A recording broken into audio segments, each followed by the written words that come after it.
Господине Змјанац, ги слушнавме последните информации за 14-месечното бебе. Би рекол дека овде одговорноста лежи во институциите или прецизно каде затајуваат институциите за превенција на едни вакви случаи? Па сите три случаи што ги напоменавте имаат една слична алка, нитка што ги следи, а тоа е дека имаме систем кој наместо да ги заштитува за јак, не поддржува ранливите категории на граѓани, деца и оние кои се обидуваат да бидат одговорни родители, не успеваат во тоа и системот многу често ги наградува само со парична помош без при тоа да врши надзор, мониторинг, следење како се остварува родителското право, дали се способни, кадарни да воспитуваат, негуваат, згрижуваат дете, дали се вработени, дали имаат кров над глава, дали се образовани и дали навистина можат да одговорат на сите предизвици кои ги демне секојдневно овие ранливи категории на семејства. Трагичниот случај со трите деца кои изгореа беше запалена аларма дека социјалните служби не се на терен, дека не се доволно екипирани, дека немаат доволно капацитет да се справат со потребите на граѓаните и отпосле се ангажираат институциите. Слично ќе се случи и со овој случај, слично се случи и со 25 мај, каде што се подобруваат условите за грижа со штитениците во 25 мај.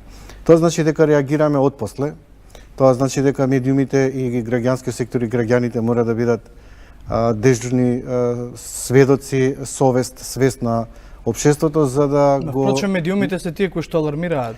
Да, медиумите се тие кои алармираат, меѓутоа една функционална држава не треба да се доведе во ситуација да медиумот ги детектира состојбите и жалните статистички бројки на погинати деца, на изгорени деца, на повредени деца, туку колку успешни приказни има во оваа држава каде што центрите социјална работа со нивните тимови успеале навремено да подигнат со родителот едно семејство и да го извадат на прав пат. Тоа е успешна приказна. Значи, ние се претворивме како хроника на жални статистики, на црни бројки, каде што сиромашните се уште посиромашни, обесправените се уште пообесправени, ранливите се уште поранливи, затоа што имаме нефункционален систем на социјална грижа и заштита.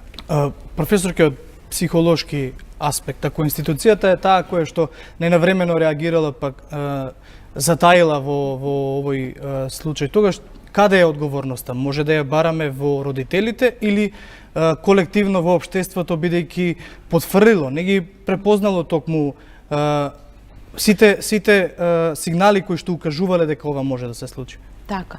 Јас мислам дека е доволно јасно за сите во што е проблемот. Сигурно дека секој родител не ја извршува функцијата на родителство онака како што треба, со прифаќање на детето, топлина, задоволување на неговите потреби, поставување на граници, воспитување и така натака. Значи, не секој родител е способен за тоа, но со среќа повеќето се. Сега, постојат родители, постојат луѓе кои што тоа не го прават. Најверојатно се работи сега, не знам, за некоја нефункционална личност,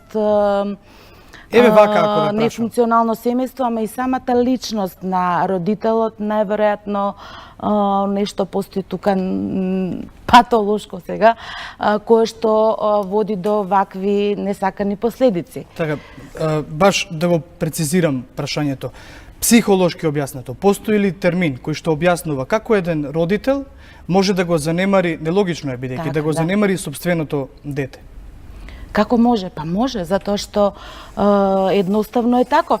Едноставно е ладен, едноставно си има некои поважни работи и приоритети за него. Кога ќе се изнервира, најпрвиот објект на кој што наидува, односно субјект е детето и на кој што ги исфрла сите своји гневови што ги носи. Па дури ќе кажам можеби некоја и патологија. Но според мене сето тоа се случува. Има една приказна што се раскажува за животните. Например, кога ќе види, например, овие послабите животни, кога ќе видат во шумата доаѓа лав да ги изеде, некои, еве, например, мајмуници, некои мајмуници си ги зимаат децата и бегаат, некои го оставаат мајмунчето и бегаат сами да се спасат. Што значи дека дури и во природата и во животинскиот свет сите родители не се исти. Да. Но проблемот е во средината во која што живеат тие семејства. Значи, таа треба да препознае, а како што рече и колегата, и сигурно дека институциите тука се најважни, Центарот за социјална работа повеќе треба да е упатен во сето тоа што се случува во регионот за кој што е одговорен. Така, Затоа што има села каде што има раздалеченост на куќи по километри, не се знае што се случува, еве се вели дека мајката важела за добра мајка, а како може да е добра мајка кога се случило ова, што значи дека не се ни познаваат, можеби не се ни знаат меѓу себе во тие мали места толку добро, а пак во големите места, во градовите, мислам дека тука треба да се алармира секој што ќе го забележи насилството врз децата. Да, Од страна затоа- на родителот, комши, значи не мора да е и социјален работник, било кој што ќе забележи дека родителот врши насилство врз детето, физичко го малтретира, го тепе и така, треба да реагира во, не знам, центри за социјална работа, дури МВР и така натака, да се превземе нешто. Но еве има Во безброј Шведска има и случаи. закони за тоа. Во Шведска има закон. Ако не е случајот, ако не е известен МВР или не знам за насилство што се случува врз дете или меѓу маж и жена, нели во едно семејство, а комшиите знаеле, тогаш и тие исто така може да одговараат за кривично дело и така. Да, може ли да се каже дека сме социјално, социолошки оттугени едни од други? Бидејќи има случаеви кога соседите приметиле семејно насилство или пак друг вид на насилство кој што се случува во одреден дом, меѓутоа немаат храброст или пак не е храброст она што недостасува да го пријават во центрите. Па можеби тука треба да се работи на таа не храброст, туку што е во ред да се направи. Или не е пак тоа одговорноста. храброст. Дали можеби не знаат каде треба да се јават сега, зависи од местото. Тоа што се случило било во село каде што не знам не дали има и телефони и милициски станици каде се наоѓаат, можеби па и не ги интересира. Едноставно што велите оттуѓаност се случува, но тука треба да се алармира. Значи, забележување на насилството и реагирање во институции што се одговорни за такви случаи. Од детска хирургија велат дека бебето имало траги на насилство и претходно, што значи било изложено на логично е дека било изложено на несоодветен третман. Која е пораката или во овој случај механизмот кој што Меѓаши го предлага до социјалните служби кои што ја вршат ли доволно својата работа? Па механизмот е ако немаме доволно капацитетни кадрни родители кои квалитетно ќе го остварат родителското право, секако крајна мерка од земење родителско право, но пред да се одземе родителско право треба да се врши следење на тоа семејство, колку реално може да ги остварат родителските обврски кои ги има секој еден родител. И со самата информација дека ова девојка од 20 години, млада мајка, била без родители, родителска грижа, при тоа била под заштита, би рекол, на центрите за социјална помош со добивање на материјална помош. Тоа укажува на фактот дека, како и претходниот случај во Велес, каде што исто биле корисници со минимална социјална помош, дека центрите за социјална работа недоволно посветуваат внимание на секој индивидуален случај и дека со давање на символична материјална помош смета дека го решаваат проблемот на едно семејство кое е специфично само по себе. Има специфични потреби. Можеби оваа мајка требала да биде охрабрена да го пријави насилството, можеби имала причина зашто не пријавувала на време и сега ние откако дознаваме за ова и се згрозуваме, доделуваме старата. Господин Изменац, ако мајката била... Во претходниот случај имаше обид. Во претходниот случај исто така имаше обид да бидат обвинети двајцата родители поради заклучување на децата кои изгореа. Истите тие родители тражеле помош од Центарот за социјална работа, наводно им давале стан под кирион и барале бесплатен стан, значи живееле во субстандардни услови без вода, струја. Сега веќе поголемиот син ќе биде вработен, значи ние како општество реагираме откако ќе се случи нешто и се мобилизираат и граѓански сектор, и медиуми, и градоначалници, и Министерството за труд и социјална политика, укажа дека немаме развиен систем кој навремено ќе ги детектира потребите на граѓаните, специфични за секое семејство и ќе ги охрабрува за самодржливост. Значи без образување, без едукација, без кров над глава, без услови елементарни за живот, без следење на остварување на родителско право, без психосоцијална подршка, ние не можеме да очекуваме дека секое семејство е спремно да се справува со потешкотиите кои секојдневно ги гони. И тоа е една многу важна мисија и задача на Министерството за труд и социјална политика и центрите за социјална работа. Не е доволно еден социјален работник на 500 случаеви. Тоа треба да се, значи треба тие да бидат постојано со граѓаните, да им бидат сервис, да им бидат секојдневна подршка, за да може со нивна помош да се справа со потребите и проблемите. Значи, ако кажем има деца на улица, ајде децата да ги отргнеме на улица, да им даеме старатели. Тие можеби родители исто така имаат потреба да бидат образовани. Дајте да почнеме на време со вклучување на децата во градинка. Дајте да ги вработиме барем еден од семејството во овие ранливи категории. Не е доволно социјална помош, дефинитивно, и кога некој ќе биде ставен во системот, дали образовен, воспитнен или со вработување, има поголеми шанси тоа семејство да биде следено. Дали од работодавачот, дали од воспитувачот во градинка, дали од воспитно-образовниот кадар во училиште. Значи, вие ако не го имате семејството кое е ранливо и не знае секогаш да одговори соодветно на потешкотиите, вие го губите и станувате држава со жална статистика на загинати деца, изгорени, претепани и така натаму. И отпосле се мобилизираме, реагираме, се згрозуваме, ќе кажам, овој систем врши дополнителна виктимизација и травматизација на жртвите и би рекол е соучесник со како систем на тоа што им се случува на семејства. Бидејќи мислејќи дека им помага? Не, они со еднократна парична помош или со материјална парична помош за нив е завршена приказната. Не е завршена приказната. Тоа семејство бара поддршка. Таа млада девојка сигурно имала голема потреба од поддршка.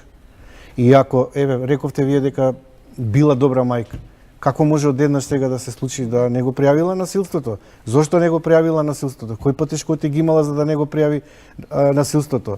Дали можеби таа мајка која низиниот сопруг бил во затвор, можеби била под закана, под притисок на пошироката заедница? Како да се допре токму до тие семејства? До тие мајки, до тие родители? Центар за социјална работа, ќе кажам, социјалниот работник е единствен кој може да тропне на вратата преку социјалната помош да ја детектира состојбата во семејството. Тоа не може ни психолог, ни педагог. Тоа не може никој освен социјалниот работник. Тоа е неговата задача. Да биде на терен, мобилен, да отиде да изврши увид во состојбата, да направи соодветна проценка на секој семејство кои потреби ги има и да работи заедно. Дали со градоначалникот за вклучување на сите деца во училиште, дали со социјално одговорни компании да им се обезбеди на ранливи категории деца обувки, облека, дали со останатите ресорни министерства да се следат тие ранливи категории. Значи, многу работа има, системот треба да биде во спрега. Кога се случуваат вакви проблеми, се префрла одговорноста на сите нив и никој не е одговорен и на крај сега ќе биде одговорна мајката. Ќе биде одговорна двете, таткото и мајката кои им изгореа трите деца. Ќе биде одговорен тој татко што го дал девојчето во 25 мај, каде што беше жртва на проституција и трговија со луѓе. Значи, не можеме така да ги гледаме работите, така се многу едноставни, а всушност има многу голема потреба во тој процес на јакнење на семејството за самодржливост, самопомош, да некој од институциите, бидејќи кога немаме доволен капацитет на одговорно родителство, а не сите родители може да бидат кадарни и спремни да бидат одговорни, системот е тој кој треба да помогне во такви случаи. Ке побарам од професорка Шубановска подоцна да го објасни таа поврзаност на детето со родителите, надоврзувајќи се на одговорот на вашето на прашањето кон вас.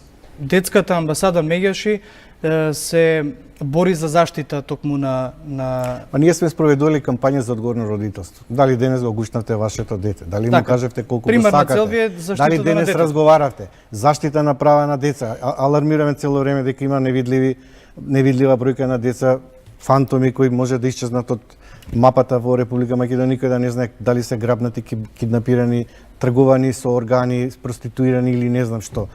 Постојано кажуваме колкава бројка на деца не одат во училиште. Алармираме буџетот да се отвори за ранливи категории на деца да тргнат во градинка од трето одделение, тоа е првиот чекор за задолжително воспитание и образование уште третата година. Кажуваме дека центрите за социјална работа не се доволно екипирани, тие самите признаваат, не треба јас да ви кажам дека не се доволно екипирани. Тоа значи треба да се зголеми буџетот за таа намена, треба да се вработат млади социјални работници кои имаат емпатија да им помогнат на ова ранливи категории на семејства. Значи да не зборувам за бракоразводни постапки каде што се штанцат решенија по ист дефолт без при тоа да се гледа специфично секое семејство како се решава тој проблем и многу други кои социјалните работници имаат премногу ингеренции, а нема доволно капацитет. Тука е проблемот на настанување и не само што ќе се повторува, туку ќе продолжи да се повторува, се додека министерката Мила Царовска не си го екипира системот, не побара зголемување на буџетот, не вработи нови луѓе и не се стават во функција на граѓаните и бидат на терен. А терен тоа значи дека секојдневно со граѓаните потребите да ги следат и да им помогнат. Бидејќи ја наметнавте темата со социјалните работници, на запад тоа поинаку се прави. Таму се во постојана контрола и ако се утврди дека родителот материјално не е способен да го одгледува детето, го земаат, без разлика на емотивната врска. А има ли државата доволно згрижувачки семејства?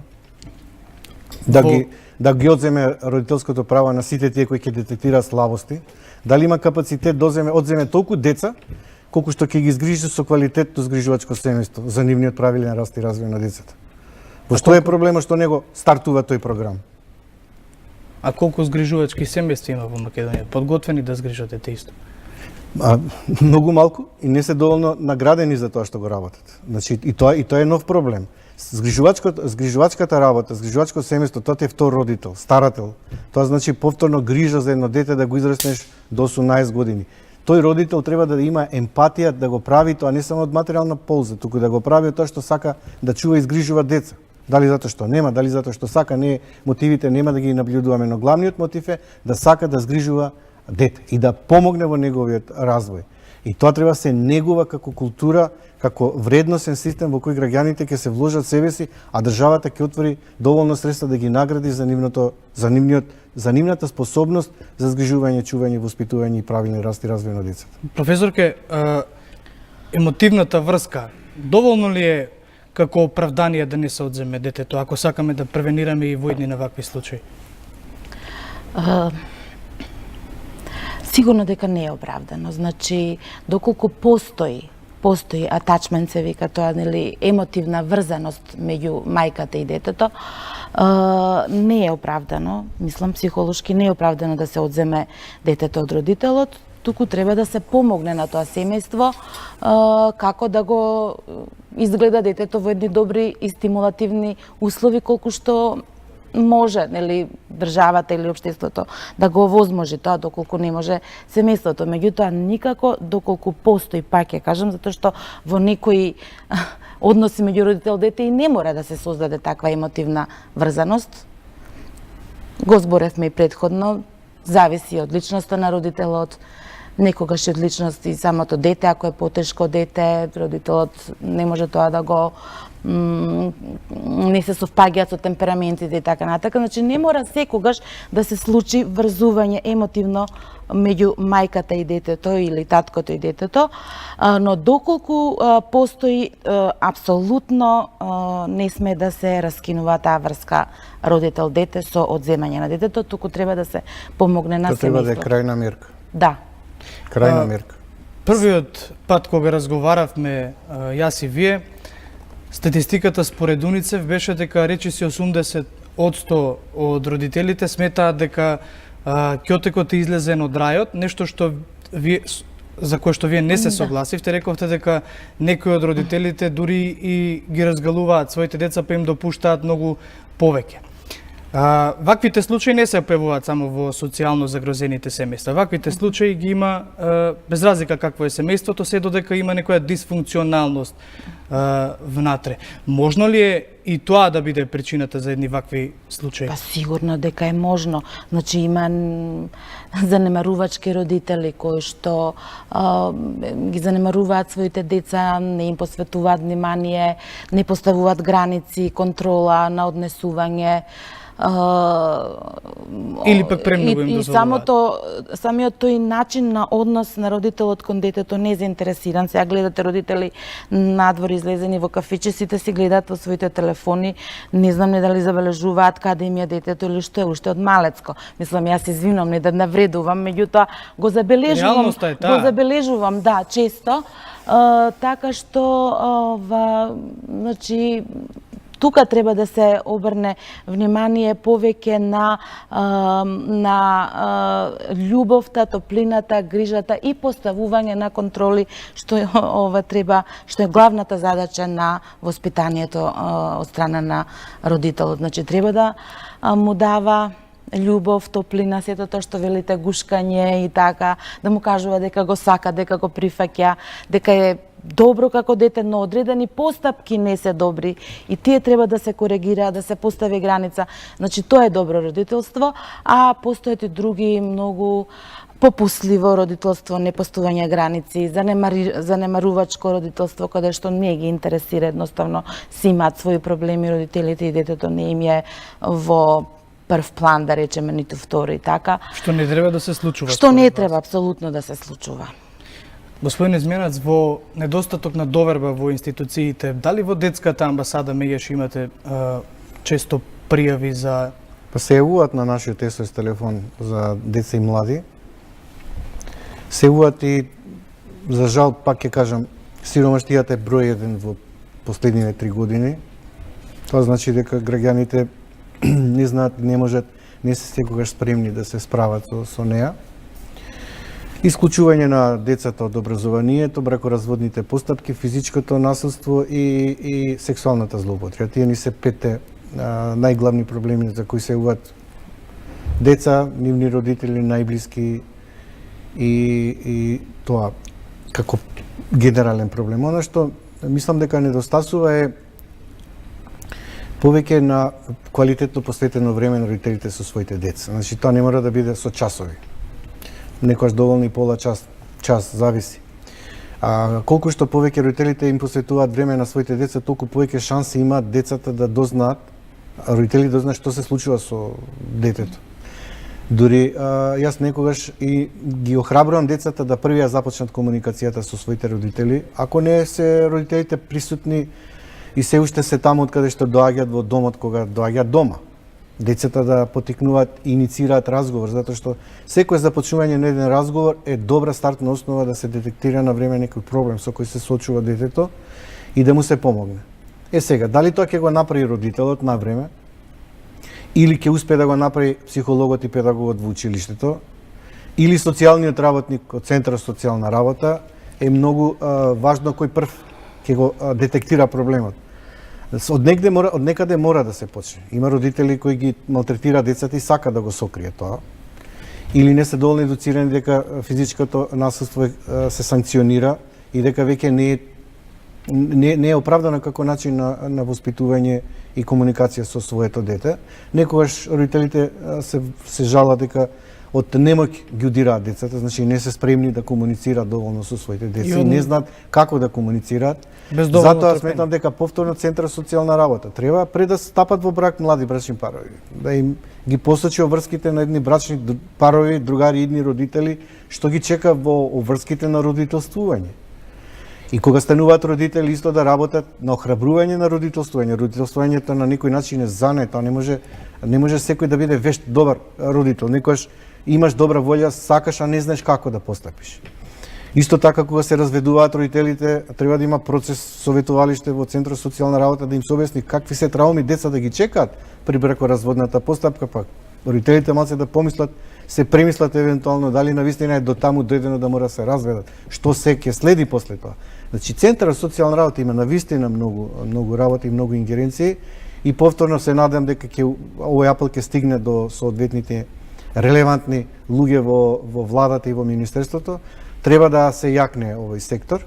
Многу е важен, за жал сме социјална држава со многу невработени луѓе, со многу корисници на социјална помош и повторно ќе кажам како на почетокот не е доволно се даде парична помош, треба овие семејства да се јакнат. Во аспект на вработување, кров над глава, образование, навремено вклучување на децата во градинка, обувки, облека, да не бидат дискриминирани по основ на социјалниот статус, заради тоа не се вклучуваат на време ни во градинка, ни во училиште. Уште една група која што е изложена на опасност е децата кои што секојдневно ги гледаме низ улиците на Скопје. Дали некој проса, дали нешто подработуваат за некои ситни пари. Имате ли статистика колку деца се на улица, колку се згрижени со цел да превенираме да не се случува и да не дојде и до нив па отпосле да реагираме за ова? Постојано алармираме и даваме бројки кои кажуваме дека тоа се неформални бројки кои државата треба да ги потврди. За жал не добиваме одговор дали се тие бројки кои ние ги кажуваме точни, веродостојни или не.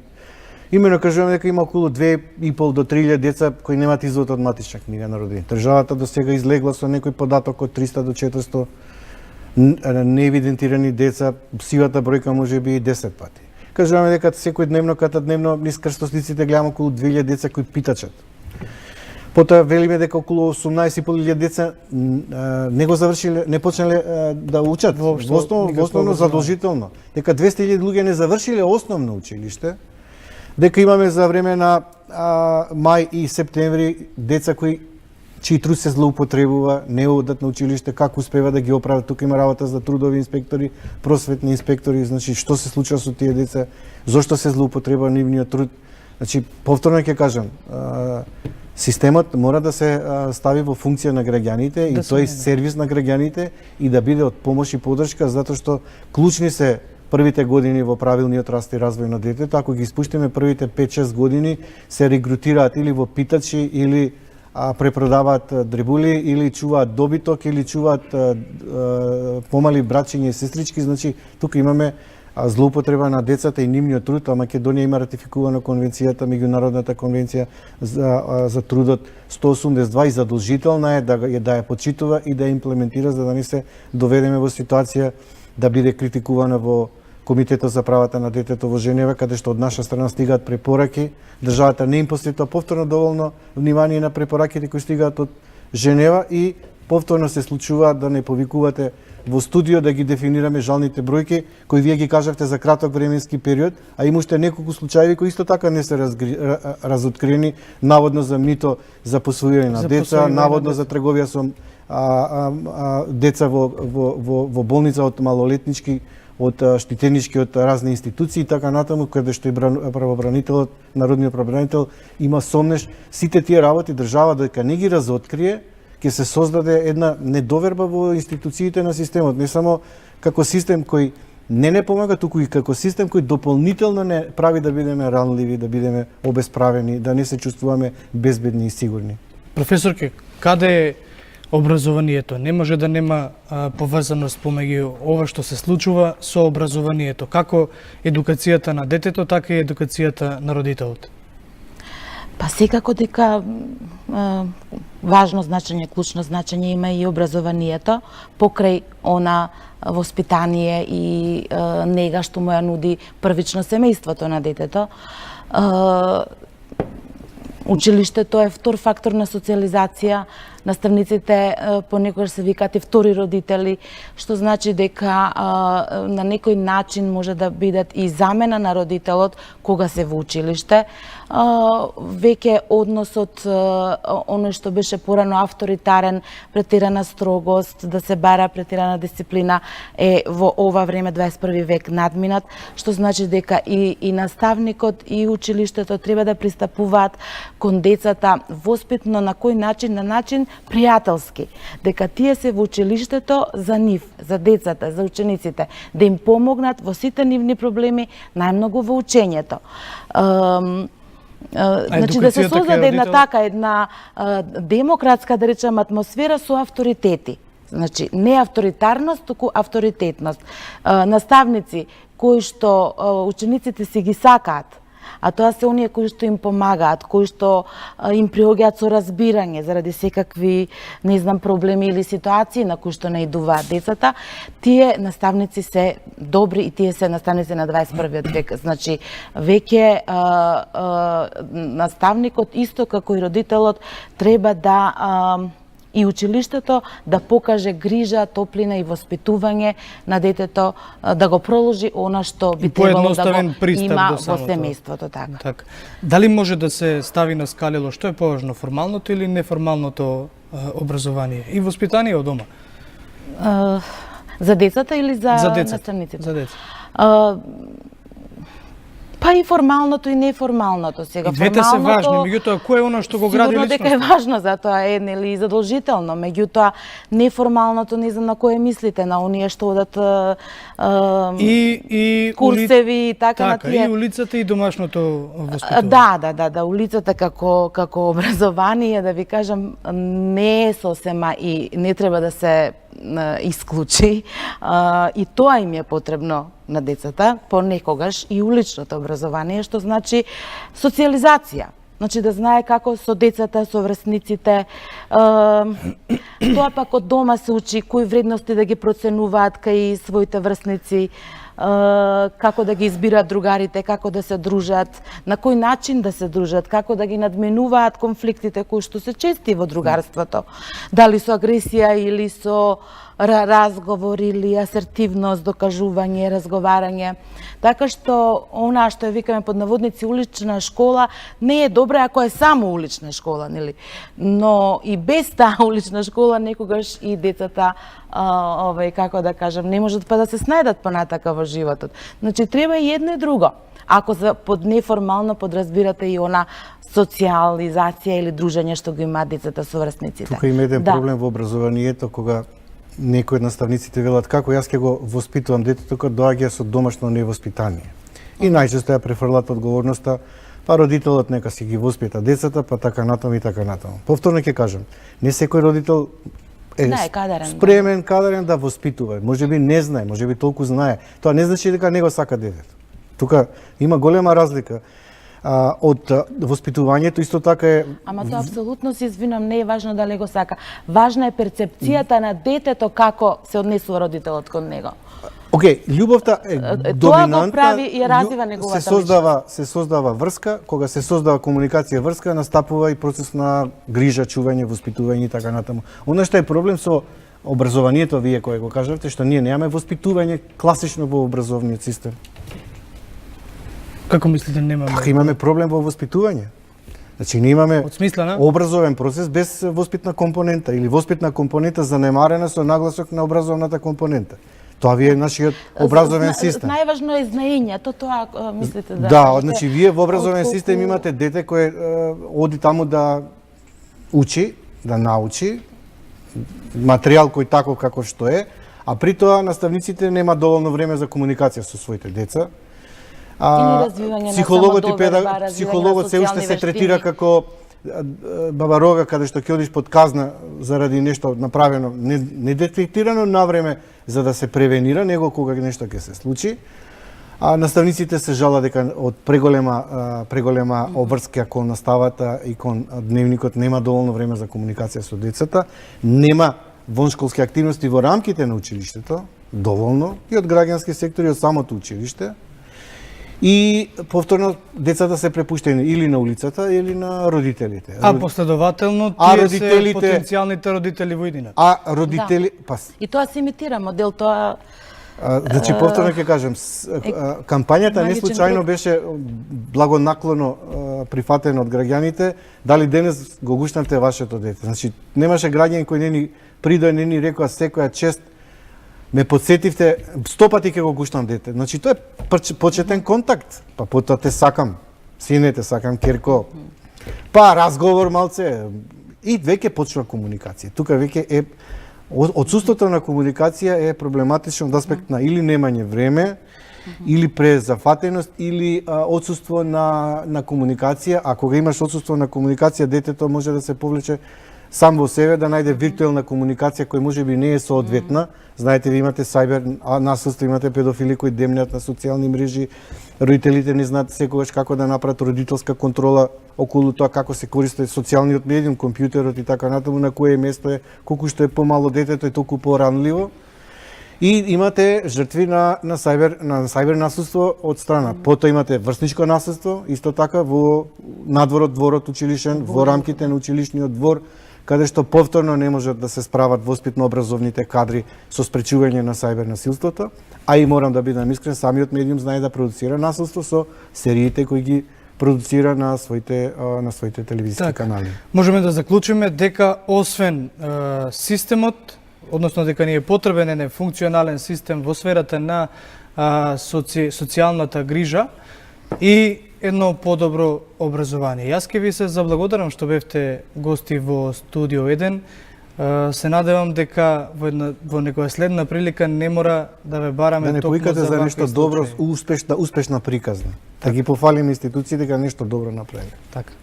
Обично за успешно не се повикува, за неуспешно. Да Кога има проблем, тогаш се реагира. А затоа зборуваме за превенција. Да. Почитувани, одиме со една кратка пауза и се враќаме со останатите предвидени содржини за денешното издание на вашето информативно и забавно Студио 1.